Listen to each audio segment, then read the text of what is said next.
So my friends, I would like to share with you a really simple and awesome recipe for making a toothpaste alternative. Not actually toothpaste, but it could be used as toothpaste. And two reasons I avoid the commercial or commonly used toothpaste is for fluoride and all the other chemicals they put into it. So, it's not the same toothpaste as it was back in the day. And with that being said, I don't like to put a lot of things that are unnecessary. So that's why I usually like to, when I make my own food or other things, I like to see what I put in. So not only does that save money, but I know what's going in the products I use. And I'm trying and have been using for a little bit my own toothpaste. The recipe isn't my own, neither is the idea. But in the past, I've been using baking soda and things like that to clean my teeth, and it does the job. So when I put a few good ingredients to help clean the teeth together in, there you go, make it. So either if you run out of a toothpaste, let's say, or you want to save money, go a little healthier, well, here's the recipe for you.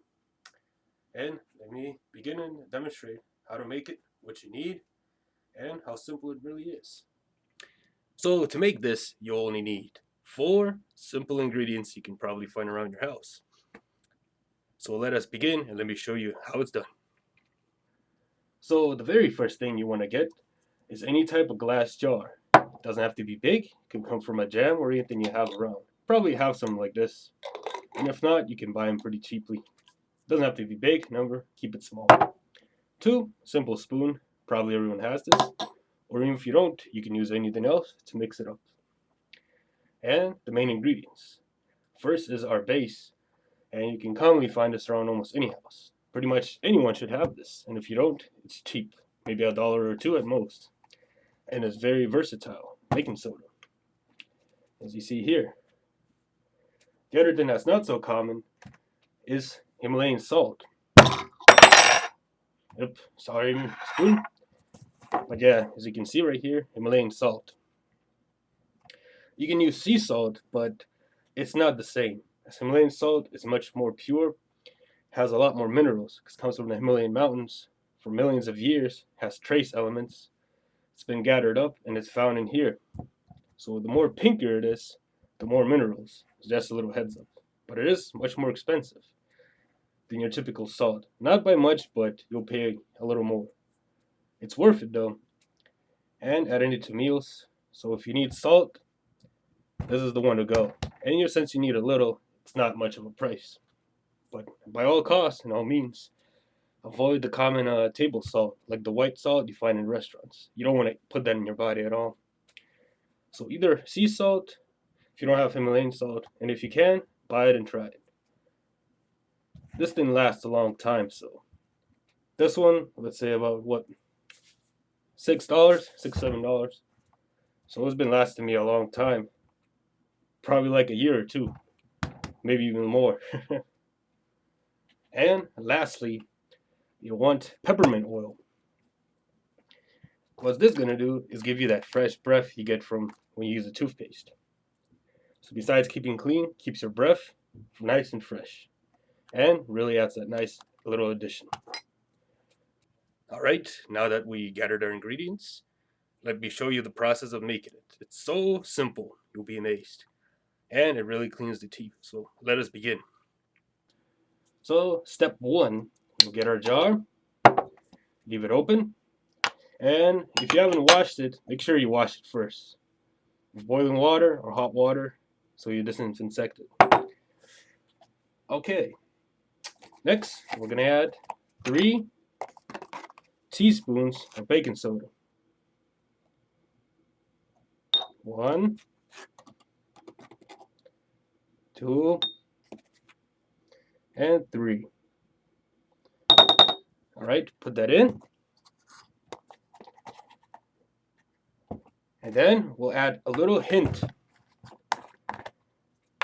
half or maybe even 1/3 of Himalayan salt, like this. Very little. Even less, you might not need a lot, so just like that.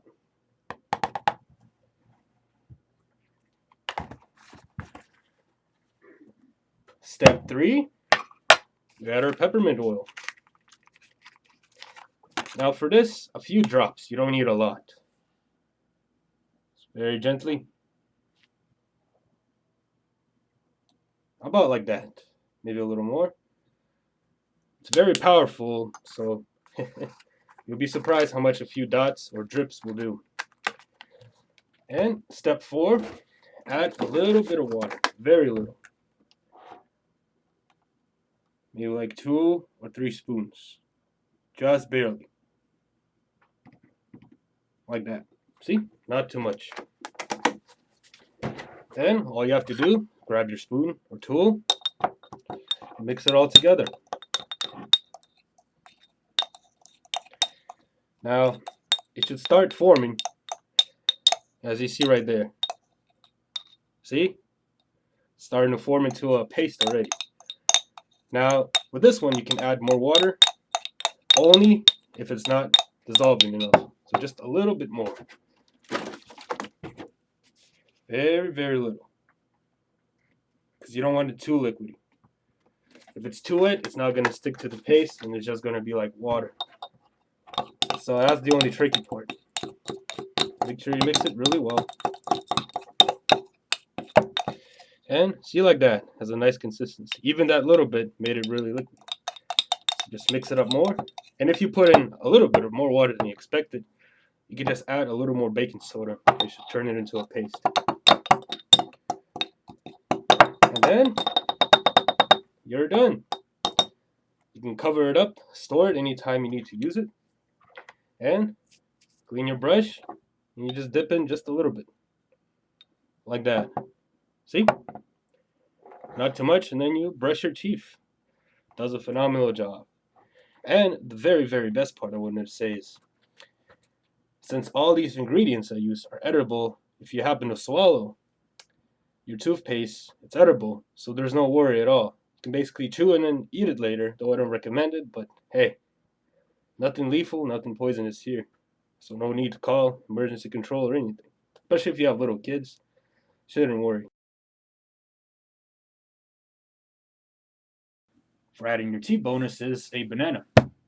Now, most would think, what would a banana do? It's like edible, then what does it do for your teeth? It has a lot of sugars. Well, that's true, but on the other hand, basically, banana also contains a lot of potassium.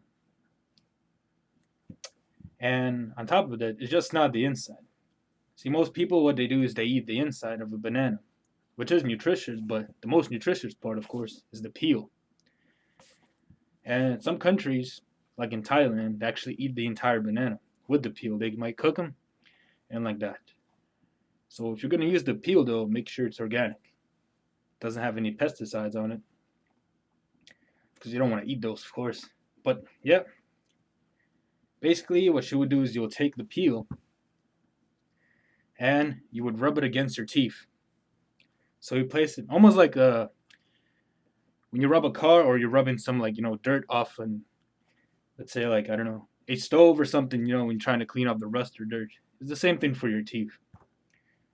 And this contains magnesium, potassium, other nutrients, and minerals for your teeth. And of course, if you really want to, you can eat the banana peel. Just make sure you wash it well, and that you must buy it organic if you're going to eat the banana peel, or even use the banana peel. And then, of course, you can eat the banana. Wash it off with water, and you have clean teeth. Well, I hope you enjoyed that, guys. And enjoy brushing your teeth. Really effective, really cool way. Save money and stay healthy. Be well, guys.